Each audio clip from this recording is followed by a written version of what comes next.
You know, I'm stood up here and I'm thinking, God, I love this garden. Now, it's the first time that I've grown veg, if I'm honest. I've always been more a flower man, but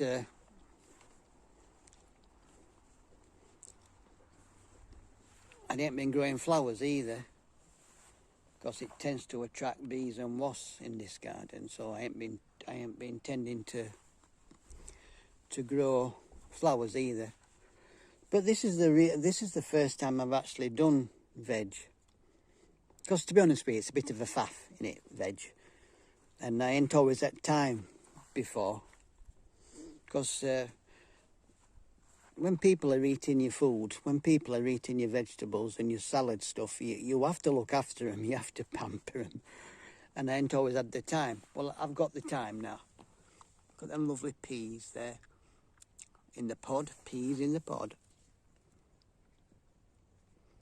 Just need to fatten up. That one's a bit fatter. But you just need to fatten up. Yeah, like I was saying, when people are eating your food, you have to take care of them. You have to pamper them. People have been commenting that my allotment looks like a crime scene. I don't know where they get that from. Perhaps it's all the white covers, I don't know. But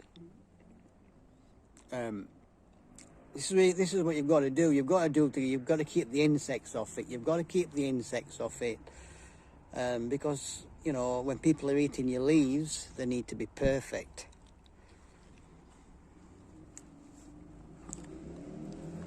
So, you know, it's a lot of faff, but it is worth it. It's very worth it. Because I don't.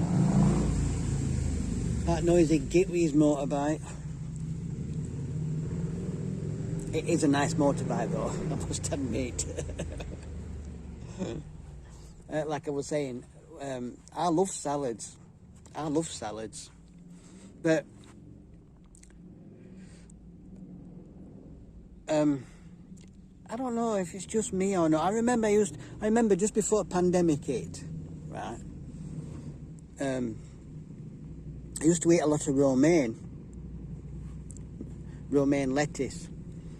And just before the pandemic hit, there was a romaine lettuce scare, where it were poisoning people.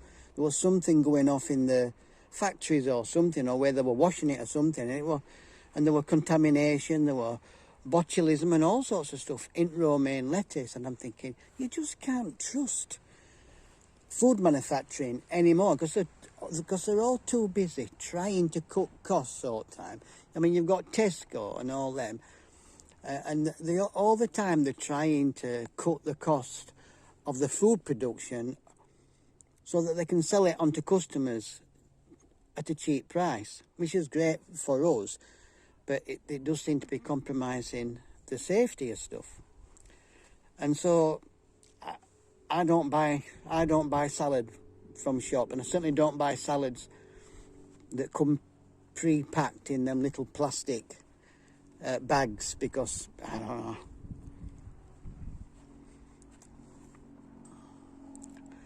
So just to be able to come out here, pick some lettuce. I've got some iceberg here. Pick some iceberg, right? I mean, look at that beautiful iceberg lettuce there. Pick some iceberg and then come up here. There's some more iceberg there. And then come up here and pick some little gem lettuce, which is that. And then come over here and pick some spinach leaves. And that is a beautiful salad that you know where it's come from. You've grown it from seed, from scratch. You know where it comes from. You know what's gone on it. You know, it's completely 100% organic and natural. And you can trust it. When you put it in your mouth, you ain't got this thought back of your head, am I now going to get botulism? Am I now going to get food poisoning? No, you're not, because you've grown it yourself and you know what it is. And that's what I love about this. So, this is something I wish I'd done earlier, to be honest. This year, though, I started a bit late, if I'm honest. I didn't start while end of June. because I just thought, I know, what with cost of food crisis and all that, thought, I know, I'll grow some veg. I'll give it a go at growing some veg, some vegetables, sorry, growing some salad and some veg. See how we get on, even though it is a bit late. I mean, normally you would get your seed going round about March, maybe even, you know, February, April, so it's you know, so it's growing, ready to plant out when your last frosts have gone. But I didn't start while June, so I ain't done too bad, really, considering I started maybe a month and a half a bit late. But, you know, I would recommend anybody having a go at this. I mean, look at these. These are just 3 containers, right? 3 containers with some compost in it. Some, you know, that you buy from the shop. And those are potatoes then. These are potato seeds. So I'm going to get potatoes out of them in September time. Which, of course, I shall do a video of, not unboxing, but whatever it's called. When I tip them out, and we'll see what we've got. But, you know, even if you get a couple of pounds worth of potatoes, you've only put in a couple of seed potatoes to get like 24 edible potatoes to come out. So, and it's just containers. Anybody can do them in containers. Yeah, I mean, look at that sweet corn. That, see, that went in a bit late. I'm not sure that's going to give me any corn. Depends on how quickly the autumn kicks in. If we get an extended summer because of global warming, they should be okay. But if we don't, then I put them in a bit late. But they've got a nice size, and it was nice having a go. You can't lose anything just for a packet of seeds, you know, that cost me £1. Same with these. These are tomatoes. Now, tomatoes do best in a greenhouse because you're really gambling. In the UK, when you put tomatoes in garden, you're really gambling on weather. But I've got some flowers, and of course, flowers, where there's flowers, there's fruit. Hopefully, if the weather holds out, some more flowers there. These are them big plants there. They're sunflowers. I were hoping to have a go at sunflower seeds. But this is impressive. This thing, I love this. It's an amazing plant. This is an amazing plant. It's spiky, hairy. Oh, it's spiky and hairy. Right, to stop slugs getting on it.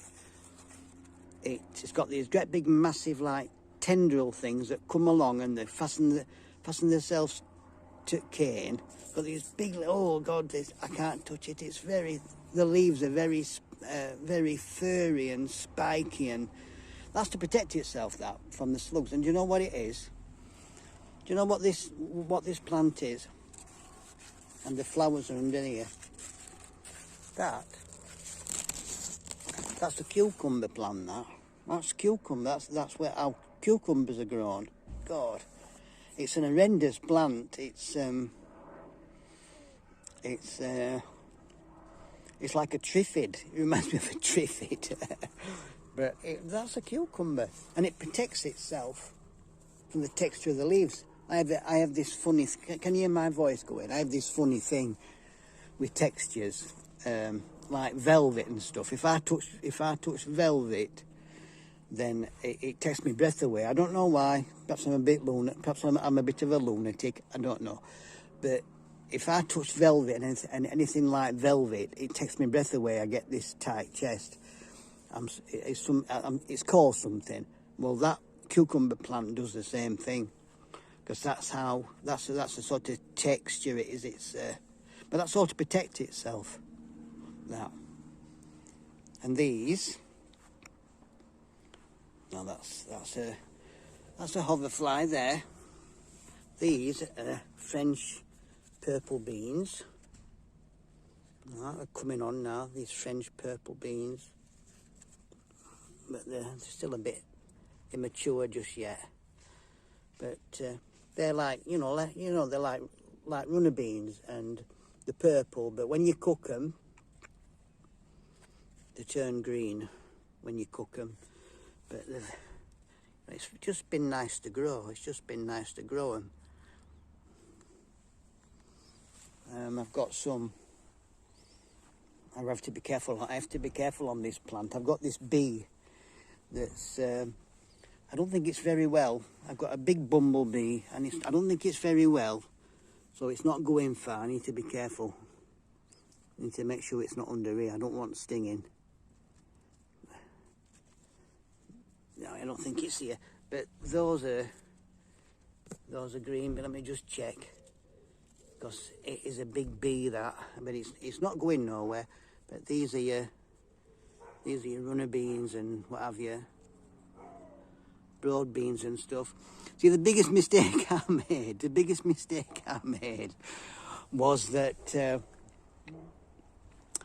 I put my seeds in and I forgot to write it down. I thought, I remember.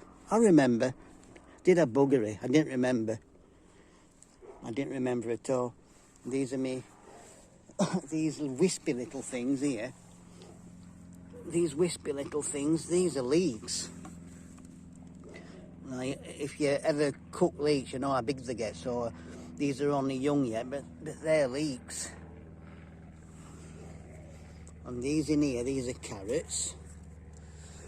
They're carrots in there. And in here, which is a big thing, I don't undo it because it's massive. That's swede, that's swede. And these tiny, well, they're not tiny, but they are compared to what they will be. There's sprouts in there, but proper veg like sprouts and swede and things like that. Cabbage, I've got some cabbage in there. They take a long time. They take 5 months. They take about 5 months from seed to when you can pick them. Yeah. So yeah, it's good. Look at these. These are beautiful. These. I've seen these. These are beautiful plants. Look at them. Beautiful plants, them.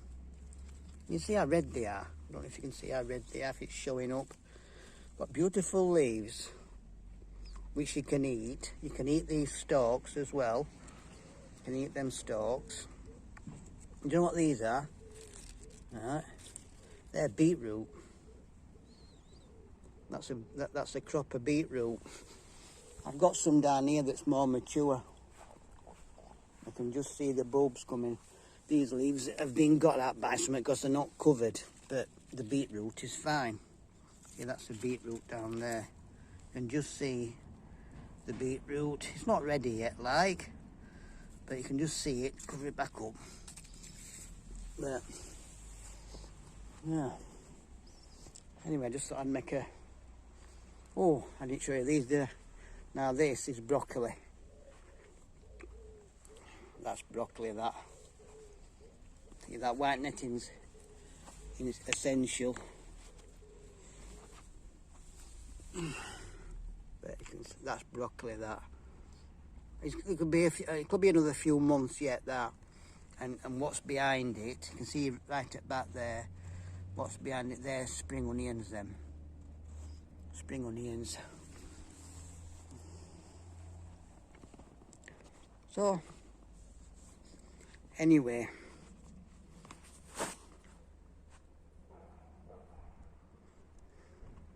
There ain't no way this video is going to go up to YouTube, is there?